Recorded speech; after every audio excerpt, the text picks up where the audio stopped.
Hello everyone and welcome back to my channel. Hope everyone's doing okay. I wanted to make this video to let you guys know about why I'm 36 and unmarried. So the reason why I'm 36 and unmarried is pretty much because I've spent my entire life chasing stability is what it's come down to. So let me give you the full story. When I was 12, my dad had a stroke. Somewhere between age 12 and 14, my parents got divorced. I didn't grow up in instability, didn't grow up in poverty. My dad was a trial attorney. I grew up upper class, but my parents' stroke and my dad's stroke and my parents' divorce broke my parents mentally, physically, and spiritually. So after that, I was pretty much plunged into poverty and instability. When you're a kid and you live in poverty, your parents might pay bills and buy groceries, but anything outside of that you need help with, you kind of have to figure out how to get it on your own. And if you can't figure it out, you just have to go without it. Really rough way to live. So when I was in middle school, my parents were going through a divorce. My dad had a stroke, and then on top of that, guys didn't like me. At that time, I was really tall and really thin. I still am, but I was tall, thin, dark skinned. I had really bad acne. I wore oversized hand-me-downs. Even though I wasn't poor, my dad didn't believe in buying new clothes, so all my clothes were oversized hand-me-downs, and guys just didn't like me. The guys, they never hurled insults at me. That rarely happened. Every once in a while, somebody would make a comment about my skin tone, but nobody ever said anything negative about my height. But they just flat out weren't interested, so I did not date. My friends started having boyfriends in middle school. I didn't have a boyfriend in middle school. In high school, that was right after my parents got divorced. And in high school, I got viciously attacked and harassed all through high school because I was the kid that always knew the answer to the teacher's questions. I always answered the questions correctly. I always scored higher than the other kids on my report cards, on my tests, and that used to enrage my classmates. My classmates used to want to fight me. They used to try to get their friends to jump me. There were a few guys in high school that liked me, but for me, high school was like all about survival. So even though there were a few guys that liked me and I could have dated them, same thing, they were slender and handsome.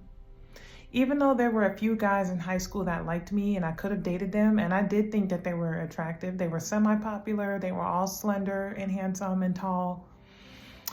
I'm just thinking about them. I could have dated them, but I was in survival mode when I was in high school. Like, my classmates hated me. They absolutely hated me. And I had PTSD when I graduated from high school. And some of my classmates in high school continued to hate me long after graduation. And because they knew I was going somewhere in life is what it came down to. So the last thing I was thinking about was having a boyfriend because I was in survival mode. After high school, I went straight to undergrad. Undergrad was the most incredible years of my life. There was only one guy in undergrad that liked me. He was a basketball player, very slim, very fit. He was about 6'6", brown skin, low-cut hair. He was handsome. He seemed really nice. But by the way he would always stare at me with this sad look on his face, I think he thought that I did not like him, like I disliked him as a person, and that wasn't what it was. The thing is that he looked exactly like my twin brother. And I know some people are comfortable dating people that look just like their relatives, but for me, that makes me uncomfortable. I can't date someone that looks exactly like one of my relatives. No criticism for the people that can do that, but I can't do that. That guy nowadays, though, and his name is similar to my twin brother's name. That's another thing. And he's a network engineer now, and I'm sure he makes lots, because I creeped him on LinkedIn. And I think he's a network engineer, and I'm sure he makes lots of money. So that's that. Outside of him, nobody in undergrad really liked me, but there were like two guys that I liked. One of them I found out had a girlfriend. The other one wasn't interested in me. And it was ironic because he would like stalk my social media accounts for years. Like, he watched everything I posted on social media. He wasn't interested in me, but he paid attention to every single thing I posted on every social media account. And then I don't know what that was all about. And then one day I just blocked him because I'm like, you didn't want me. You're not about to be watching what I'm doing. So that was that. That was undergrad.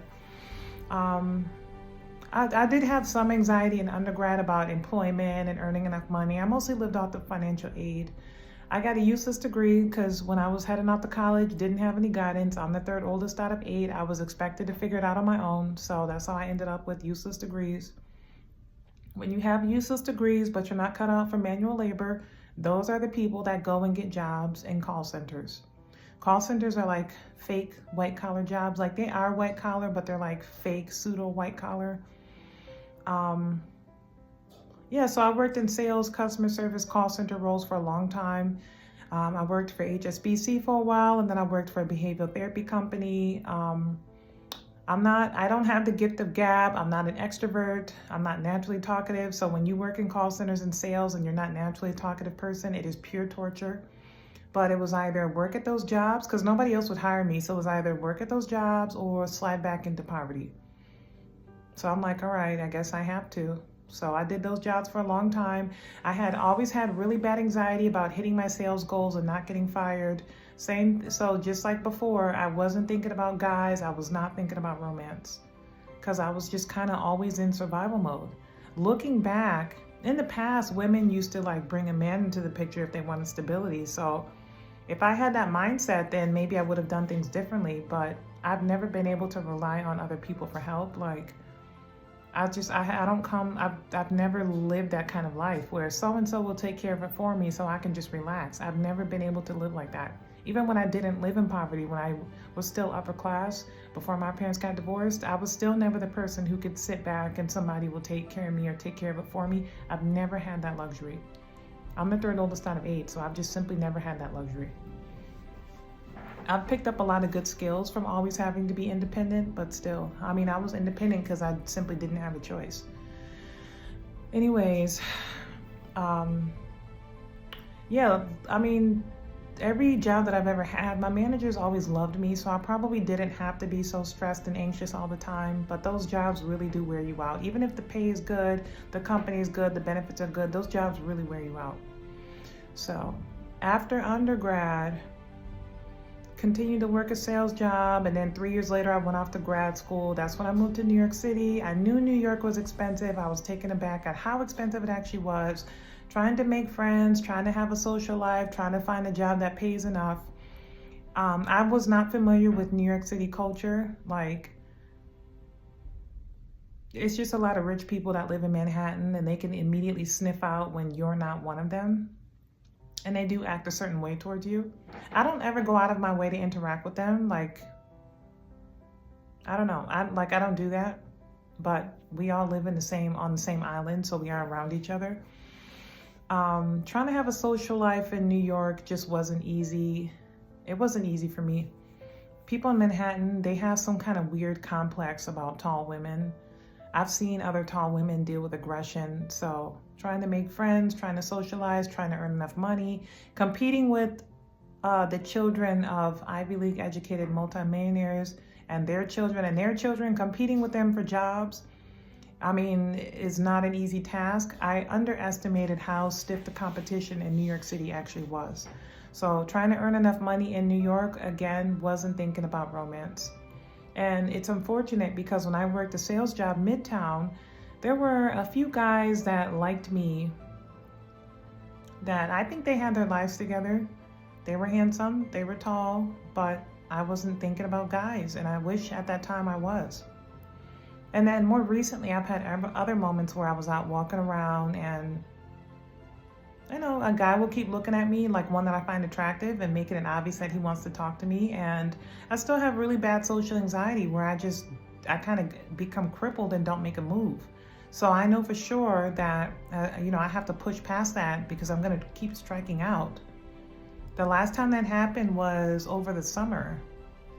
So, at this point, I have to, if I want to meet somebody, I mean, my DMs are full on different social media platforms, but I really do not like the men on online dating forums. I don't like those men at all.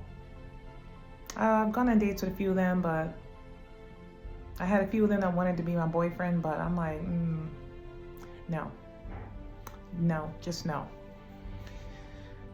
So what I have to do now is I have to follow the formula, because I figured out a formula on how to meet someone like organically.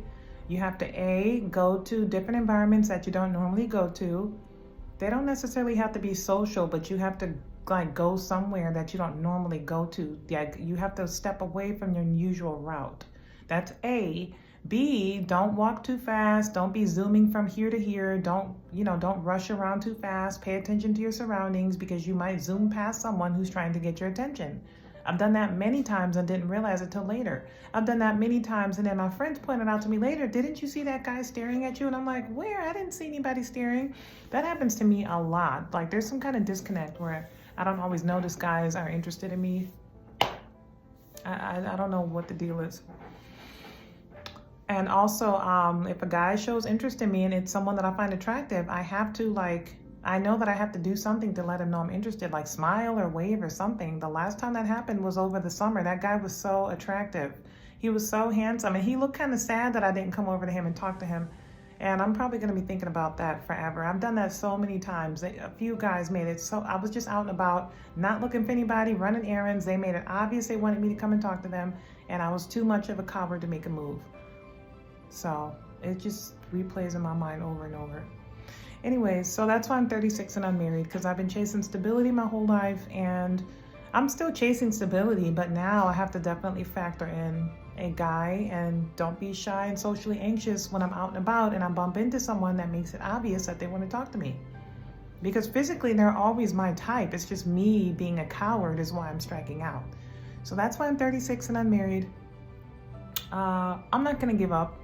My sister is in her late 30s and she just got married. So anyways, leave your thoughts in the comment section and thanks for watching. Bye.